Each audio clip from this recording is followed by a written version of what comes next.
The grocery store went silent. People stopped mid-aisle, frozen. A few shoppers clutched their bags tighter. A cashier paused the scanner.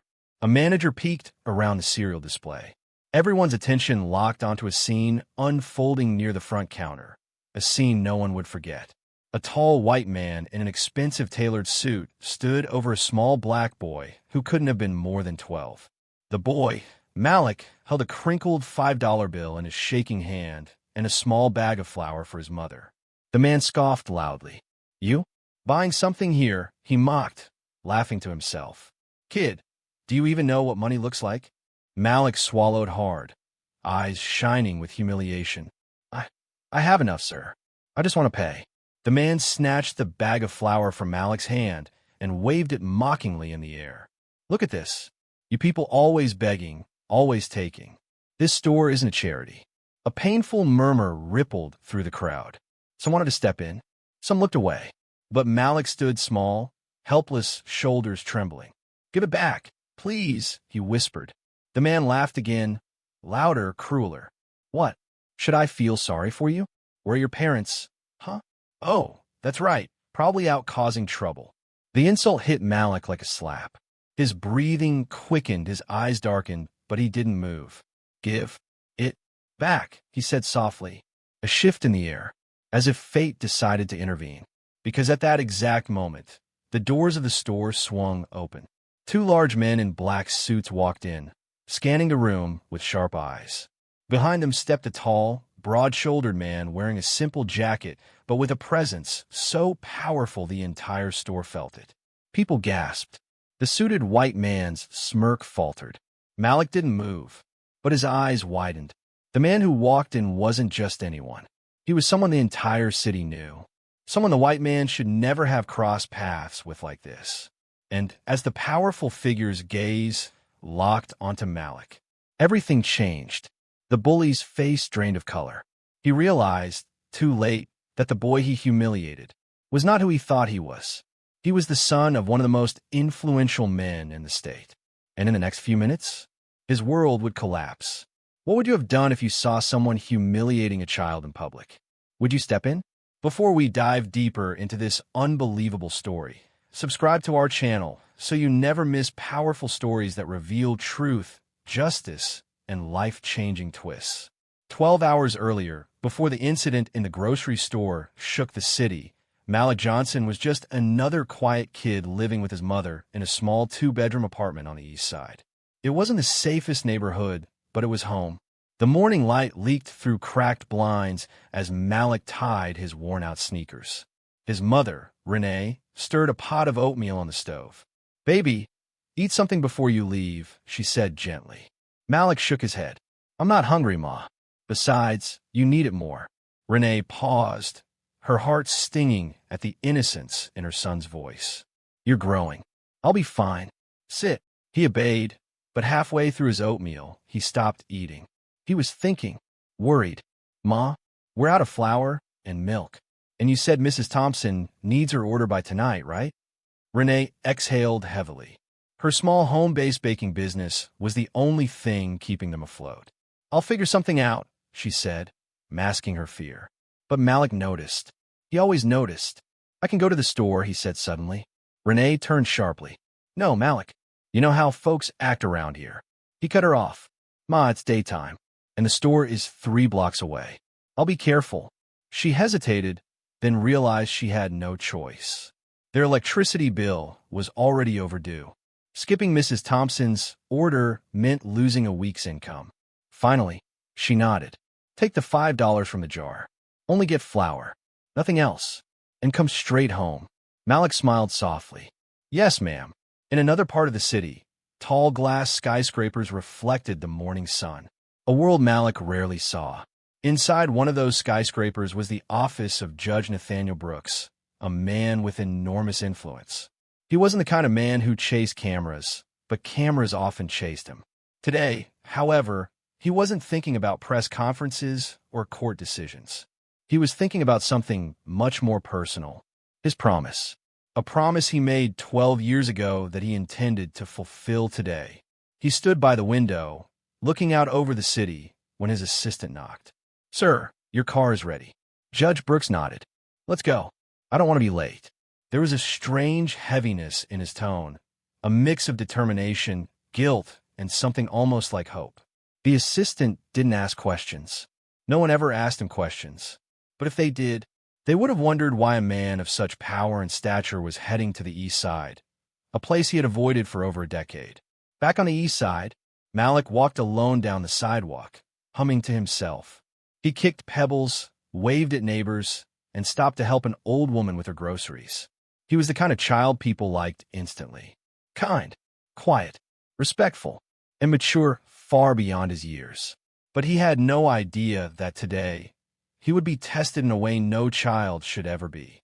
He entered the grocery store, grabbed a small bag of flour, and headed to the counter. Behind him walked Mr. Walter Cole, the wealthy man who would soon become infamous.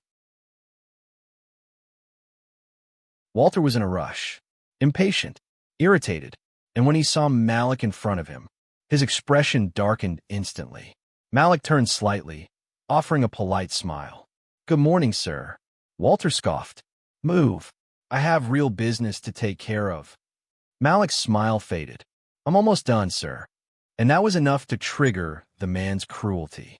But Malik didn't know, not yet, that someone powerful was already on his way toward him, and that the truth about who he really was about to change everything. Do you believe someone's background should determine how they're treated, especially a child? If you're still with us, don't forget to subscribe to the channel. Your support helps us keep creating powerful stories like this. Malik stood at the counter, clutching the $5 bill. The cashier, a teenage girl named Emily, gave him a sympathetic smile. "You're good, honey," she said softly. "Just let me ring you up." But before she could scan the flour, Walter Cole slammed his hand on the counter so hard that Emily jumped. "Are you kidding me?" Walter barked. "I don't have time to stand behind this." He gestured at Malik as if the boy were an obstacle, not a human being. Emily frowned. "Sir, he was here first." Walter scoffed. "I don't care if he camped outside all night. Move him aside." Malik swallowed, clutching the flour closer. "I won't take long, sir." Walter leaned close, face twisted with disdain. His voice dropped to a hiss. "Kids like you never take long. You're too broke to buy anything anyway." People in the store gasped. Malik felt heat rise to his face. He tried not to cry. He tried not to shake. He tried to be brave. But the words cut deeper than anyone could see.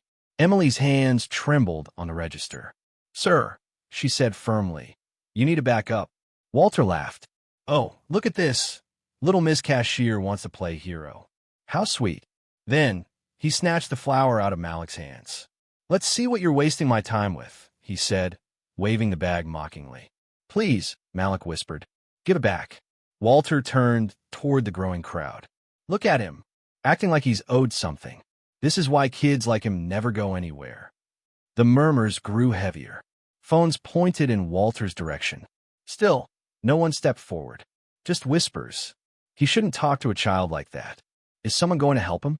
This is too much. Malik's knees wobbled. He looked around desperately, hoping, praying, someone would intervene. But Walter was not done. He leaned down again. "So what now? You gonna cry? Go ahead. Give them a show." The tears came. Not loud, not dramatic, just silent streams running down a child's cheeks. And for the first time, Walter paused. Not from guilt, but annoyance. "Pathetic," he muttered. Emily stepped around the counter. "Sir, leave him alone," she snapped. "He's just a kid." Before Walter could respond, a commotion erupted at the store entrance. Two men in black suits marched through quickly, eyes sweeping the scene. And behind them walked Judge Nathaniel Brooks. Tall, focused, intimidating without trying. The crowd parted instinctively. His eyes scanned the store, then stopped. On Malik. The world seemed to narrow into one line of sight. Malik's trembling form.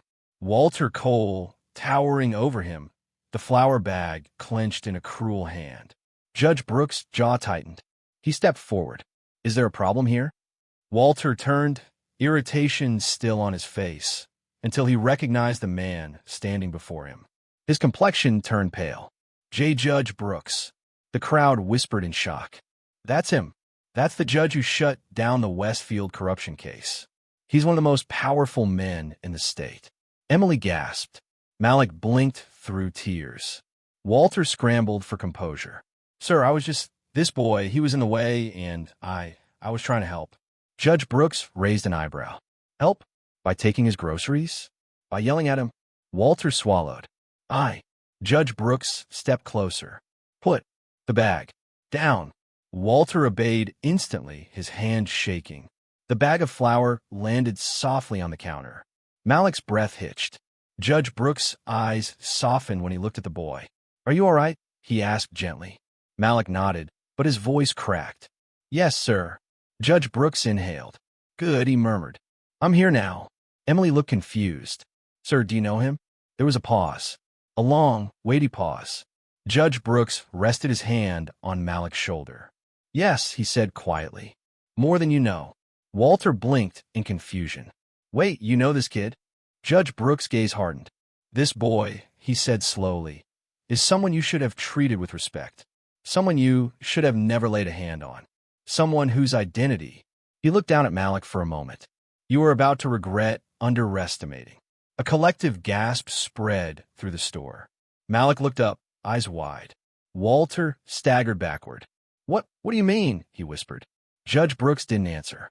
Not yet, but everyone could feel it. Whatever truth he was holding back was big, and it was about to turn Walter's world upside down. If you were in Malik's shoes, what would hurt more, the words or the silence of the people who didn't step in? If you're still watching, make sure to subscribe to our channel for more powerful stories that expose injustice and reveal truth. Leon barely slept the night before the Heritage Awards ceremony. Not because he was nervous, but because something inside him felt wrong. All morning, he replayed the humiliating incident with Jamal in his mind. The boy's shaking hands, the hurt in his eyes, the way he clutched the photograph of his parents as if it was the only thing he had left. And for the first time in a long time, Leon felt shame. But Leon was Leon, master of reputation, king of corporate optics, a man who cared more about applause than accountability. So he brushed off the guilt, put on his polished shoes, and walked into the ceremony hall with his head high. The hall was magnificent, chandeliers sparkling like stars, velvet carpets, journalists everywhere, and screens projecting Heritage Award, celebrating legacy and leadership. Leon loved legacy. He loved seeing his name big and bold. But today a strange uneasiness tugged at him. As he stepped onto the stage, applause thundered across the room. Camera flashes, whispers of admiration. People cheering for him as if they truly knew him. But right when Leon grabbed the award, something unexpected happened. The large door at the back of the hall swung open, and in walked Councilwoman Aaliyah Carter, one of the most respected public figures in the city, known for her fierce advocacy for underprivileged youth and her refusal to bow to powerful elites. She walked with purpose, each step echoing through the hall. And beside her, Jamal, wearing a clean shirt, still a little oversized, but his chin high, his eyes steady, his hands no longer shaking. The entire hall turned. A murmur rippled through the crowd like a wave. Even Leon froze. Councilwoman Aaliyah approached the stage, her eyes never leaving Leon's. Then she climbed the stairs and gently placed her hand on Jamal's shoulder. Before this event continues, she said, her voice steady but cold, there is something this room deserves to know. Leon felt sweat gather at his collar. The hall fell silent. Aaliyah pulled out a tablet and tapped the screen. A video appeared on the giant monitors. It was the footage, the humiliation. Leon yelling at Jamal, blaming him, shaming him, calling him unqualified, calling him out of place. A collective gasp shook the hall. Whispers, judgmental eyes, disgusted murmurs. And Leon felt his entire world tilt. His award, his legacy, suddenly felt like ash in his hands. Aaliyah lowered the tablet, her voice unwavering. This is how Leon Matthews treats the youth he claims to support. This is how he treats a child who is trying, just trying, to survive. Leon opened his mouth to speak, but no sound came out. And then Aaliyah said the words that knocked the air out of the entire room. By the way, this boy you humiliated, this boy you reduced to nothing, is my son." The crowd erupted. Cameras flashed wildly. Journalists surged forward. Reporters whispered urgently into microphones. Leon's face drained of color. Aaliyah, Jamal, mother and son? He stared at Jamal now, at his eyes so full of quiet strength, at the resemblance, and suddenly everything made sense. The worn photo the boy always carried, the determination, the loneliness, the quiet resilience. The crowd was no longer looking at Leon with admiration. They were looking at a man who'd been caught, a man exposed, a man who had humiliated the son of a beloved public figure, not knowing the world was watching. Aaliyah turned to the audience. "Humiliation," she said softly, "is a luxury that only power can afford. But today we take that power back." Jamal stepped closer and took the microphone. His voice trembled at first, but then steadied. "I didn't ask to be special. I just wanted a chance. I just needed anyone to believe in me. But today I realized something." He looked directly at Leon. "No one can take away who I am." Thunderous applause filled the hall. People stood. Some clapped. Some cried. Leon felt as though the ground was dissolving beneath him. Everything he stood for, power, respect, legacy, was slipping through his fingers. And it had taken less than a minute. But there was still more to come, because what happened after this moment changed the entire city. Before we continue, if you're enjoying this emotional story, make sure you subscribe to our channel. It helps us bring you more powerful stories every week. The applause still echoed through the hall when Leon stumbled backward, gripping the edge of the podium as if the room were spinning. All he could hear was Jamal's voice repeating, "No one can take away who I am." It pierced him deeper than any public scandal ever had, because for the first time, the mirror he'd been avoiding finally cracked. The mighty Leon Matthews, the man people feared, the man who swore he'd never be humiliated, had just been humbled by a child he had tried to break. But this wasn't the end, not even close.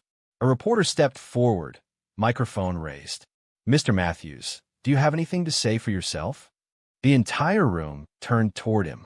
Dozens of cameras locked onto his face, and he realized something. Every person here had admired him. Now, every person here wanted to hear him confess. Leon's lips trembled. I didn't know," he stammered. His voice small, fragile, foreign to himself. "I didn't know who he was. I didn't know." Aaliyah cut in sharply. "And that's the point, Mr. Matthews. You didn't need to know who he was to treat him with respect. Basic dignity shouldn't depend on status." Her words hit Leon like cold steel. The room murmured in agreement. Leon felt something tighten in his chest, a painful recognition that had been buried beneath years of pride. He turned toward Jamal. The boy didn't flinch, didn't look away. He stood tall like someone who had survived more than anyone in that room realized. Leon swallowed hard. "I'm sorry," he whispered, but the apology wasn't enough. Not for Jamal, not for Aaliyah, not for the crowd, not for himself. Aaliyah stepped forward and gently placed a hand on Jamal's shoulder. "My son has grown up around leaders," she said, "and I've taught him one thing. A true leader protects the powerless, not humiliates them." The hall erupted in agreement. Leon lowered his head.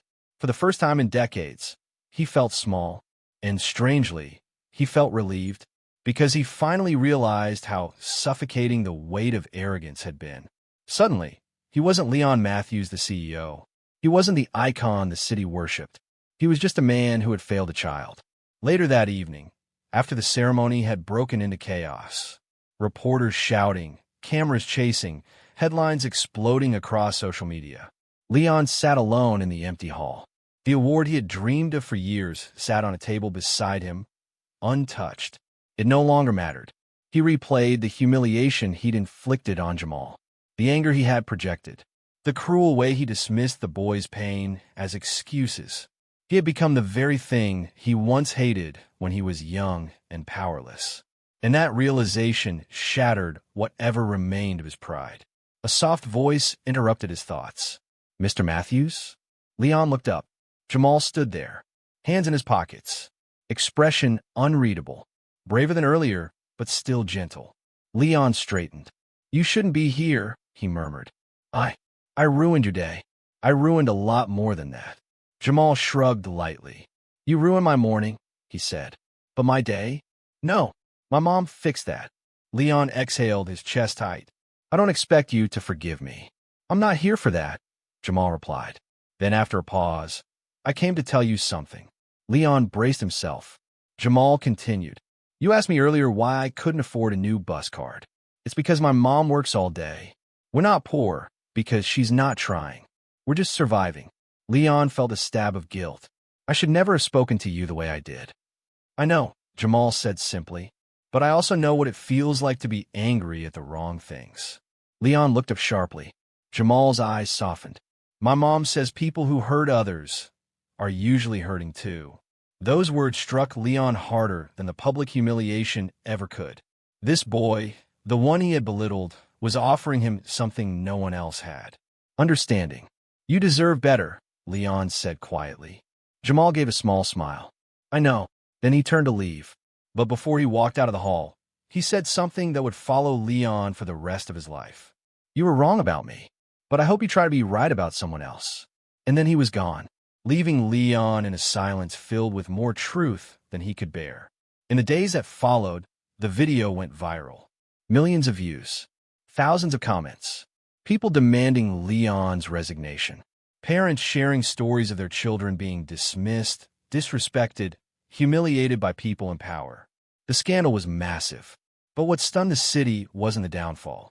It was what Leon did next. He stepped forward, held a press conference, took accountability, promised change, not just for himself, but for the entire system he was part of. He resigned from 3 boards. He donated millions to youth programs. He launched a fund to help students from low-income families. But the biggest change? He spent time, real time, volunteering at the youth center, sweeping floors, teaching business basics, listening more than talking.